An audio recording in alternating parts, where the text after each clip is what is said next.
ফিরে এলাম বিরতির পর আর আবারও নজর রাখবো বসিরহাট লোকসভা কেন্দ্রের সন্দেশখালীতে, কারণ আবারও নতুন করে উত্তেজনা ছড়িয়েছে সন্দেশখালীতে।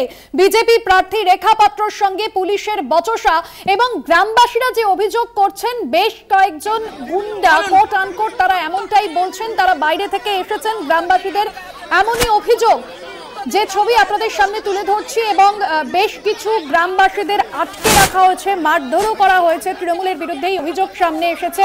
সন্দেশখালীর বয়ানবাড়িতে উত্তেজনার ছবি কিন্তু কোনোভাবেই বদলাচ্ছে না।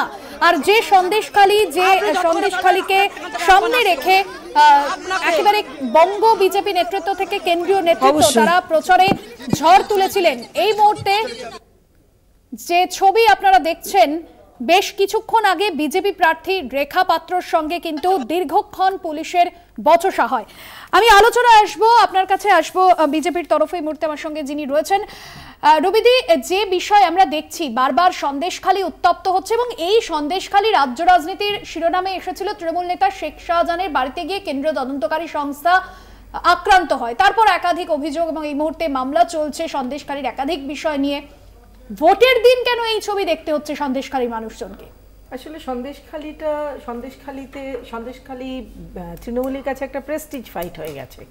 ওরা জানে ওখানে হারবে, কিন্তু সন্দেশখালীতে ওরা একটা লিড চাইছে, সেই জন্যই এটা এরকম করছে। আর বয়ারমারিতে যে মারামারিটা বলা হচ্ছে, তোমাদের ন্যারেটিভ হলো যে 4 জন বিজেপি 4 জন তৃণমূল আক্রান্ত হয়েছে, ইনজিয়ার্ড হয়েছে, কিন্তু আমরা যে ছবিটা দেখছি বিজেপির লোককেই দেখছি মাথা ফেটেছে এবং তাকে ধরে ধরে নিয়ে যাওয়া হচ্ছে। আমরা কিন্তু তৃণমূলের একটাও দেখলাম না।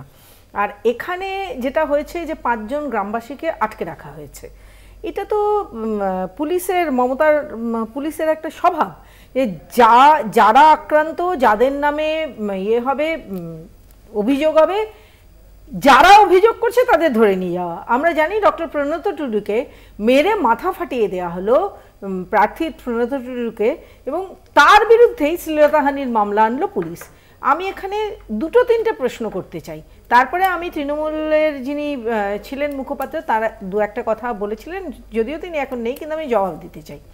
ব্যাপারটা হচ্ছে যে এই যে পুলিশ ধরলো 5 জন গ্রামবাসীকে, নিশ্চয়ই তাদের এগেনস্টে জিডি হয়েছে, সেই জিডির কপি কোথায় সেটা উনি পুলিশ দেখান। তার মানে যদি জিডি হয়ে না থাকে তাহলে কি ভিত্তিতে এদের অ্যারেস্ট করা হলো?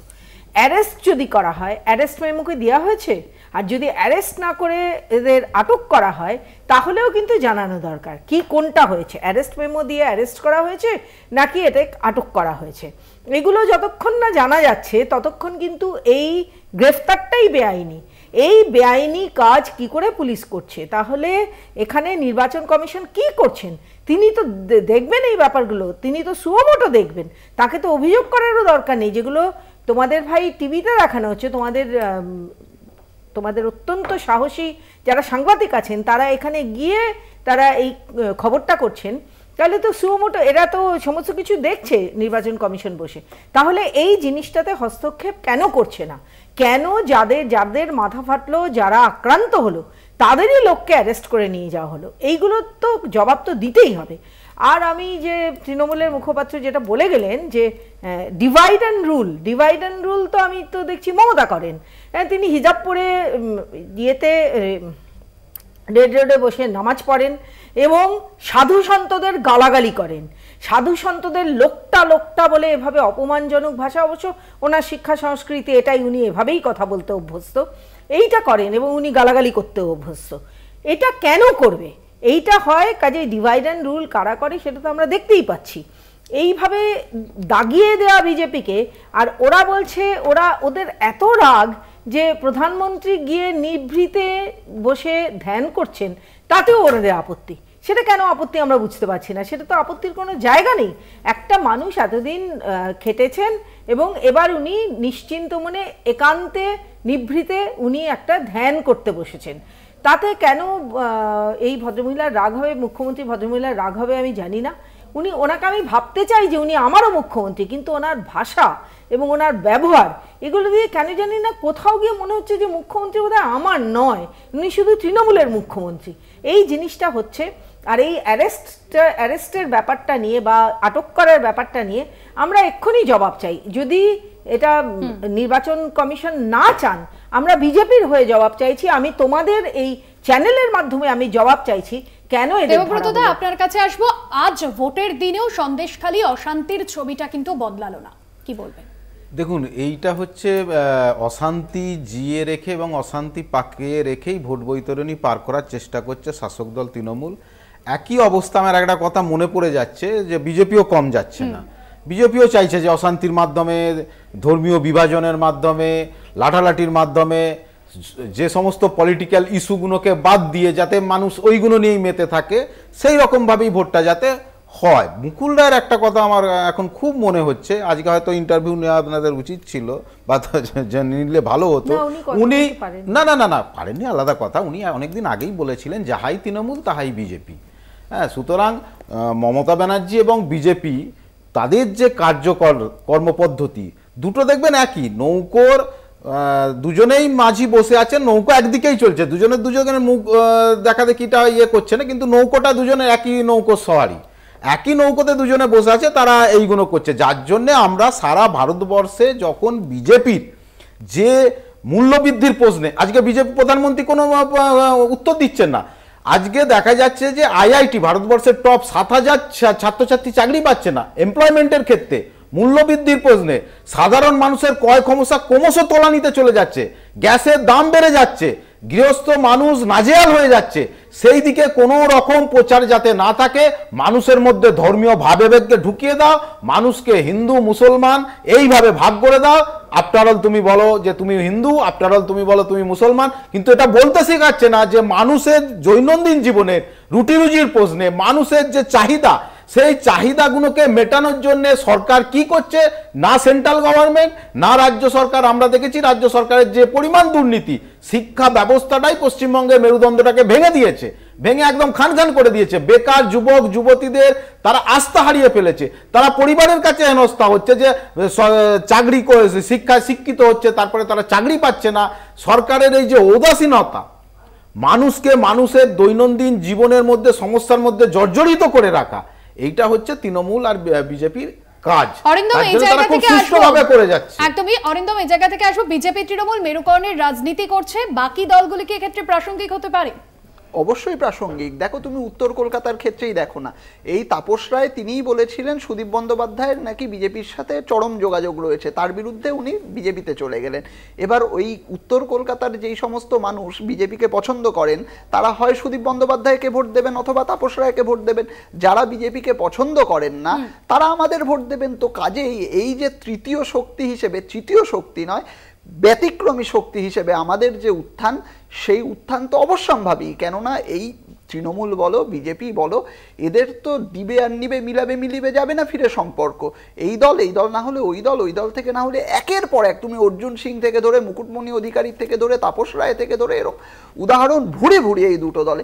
কাজে এই যে ব্যতিক্রমী শক্তি হিসেবে, প্রগ্রেসিভ শক্তি হিসেবে আমাদের যে উত্থান, সেই উত্থান তো অবশ্যম্ভাবী। আর এটা এই ভোটের পরে এটা প্রমাণও হয়ে যাবে। একদমই। রবিদি, আপনি বলুন।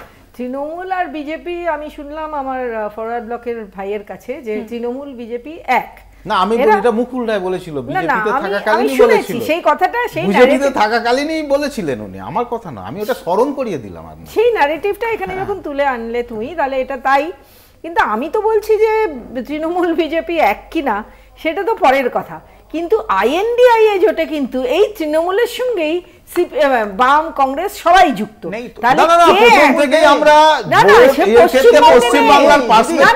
বলেছিলাম যে এখানে যে দুর্নীতি সেটাকে অস্বীকার করছি না, এইখানে যে অনিয়ম ব্যভিচার যেগুলো যা যা ঘটে চলেছে, সেখানে ইন্ডিয়া এখানে জোট আসন ভোট এগুলো হবে না ইন্ডিয়ার, এটা তো বলাই ছিল আমাদের। তো তৃণমূলকে কে কোথায় কোন আসনটা ছেড়েছে? আচ্ছা, এবার আমি বলি।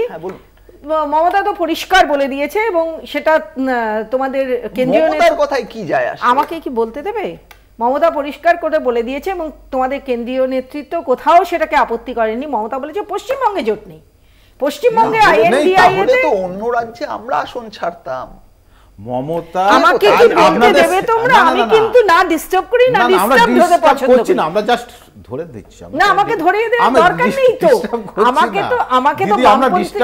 আমাকে তো বামপন্থীদের থেকে রাজনীতি শিখতে হবে না। মমতা যেটা বলছে যে আমরা পার্লামেন্টে যে সমস্ত বিলগুলো আসে না, ঠিক আমরা দেখতে পাই তৃণমূল মানে চুপচাপ ওয়াক আউট করে বেরিয়ে আসে। তো এবার আমি বলি, এটা খুব সুন্দর মমতা বলে দিচ্ছে যে আমরা সমস্ত রাজ্যের মুখ্যমন্ত্রী পশ্চিমবঙ্গে আমরা জোটে আইএনডিআইএ জোটে নেই, কিন্তু আমরা গোটা সর্বভারতীয় ক্ষেত্রে আমরা আইএনডিআইএ জোটে আছি। কিন্তু এটাই হচ্ছে ন্যারেটিভ। পশ্চিমবঙ্গে কি হয়েছে না হচ্ছে, পশ্চিমবঙ্গে 42টা আসন নিয়ে এদের সেন্ট্রাল কেন্দ্রীয় নেতৃত্ব কখনো ভাবে না। এই রিয়েকে যখন অধীর চৌধুরী বললেন যে আমরা তৃণমূলের বিরুদ্ধে এখানে লড়ছি এবং তৃণমূলের বিরুদ্ধে কথা বলতে গেলেন, তখন মল্লিকার্জুন খার্গে বললেন যারা থাকবে থাকবে, যারা বেরোবে বেরিয়ে যাও। মমতা ব্যানার্জি আমাদের একজন সম্মানীয় নেতৃত্বের মধ্যে। একদমই রুবিদি, এই মুহূর্তে আরো একবার নজর রাখবো সন্দেশখালীর দিকে। সন্দেশখালীতে আবারও নতুন করে উত্তেজনার ছবি দেখছেন, সেই ছবি সাধারণ গ্রামবাসীরা তারা কিন্তু রীতিমতো বিক্ষোভ দেখাচ্ছেন, কারণ যে 5 জন গ্রামবাসীকে আটকে রাখা হয়েছে তাদের ছাড়ার দাবিতেই অবরোধ বিক্ষোভ চলছে। পুলিশ গিয়ে পরিস্থিতি নিয়ন্ত্রণে আনার চেষ্টা করছেন, কিন্তু কোনোভাবেই সন্দেশখালীতে যে অশান্তি, সেই অশান্তি কিন্তু দমছে না। ঠিক কি পরিস্থিতি তৈরি হয়েছে দেখছেন আপনারা, গ্রামবাসীরা রীতিমতো তারা বিক্ষোভ দেখাচ্ছেন। বয়ানবাড়িতে বিজেপি তৃণমূলের মধ্যে সংঘর্ষ। রিয়া মাঝি রয়েছেন আমাদের প্রতিনিধি। রিয়া, আবারও নতুন করে উত্তেজনার ছবি, কেন অশান্তি দমছে না সন্দেশখালীতে, কি পরিস্থিতি এই মুহূর্তে?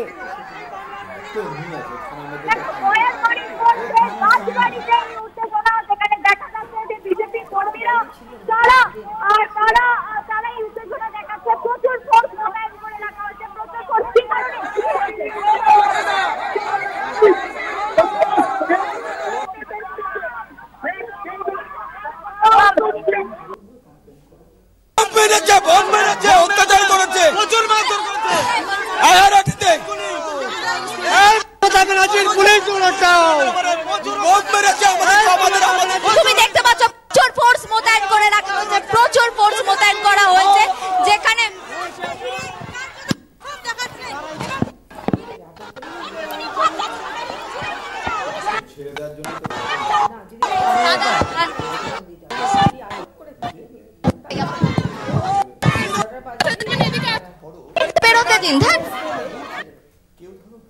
দেখছেন যে ছবি, একেবারে অশান্তি কিন্তু কোনোভাবে থমছে না। কেন্দ্রীয় বাহিনী পুলিশ সেখানে গিয়েছে, কিন্তু রীতিমতো বিজেপি প্রার্থীকে দেখেও যেরকম বিক্ষোভ দেখাচ্ছেন সেখানকার সাধারণ মানুষজন, গো ব্যাক স্লোগান দিচ্ছেন।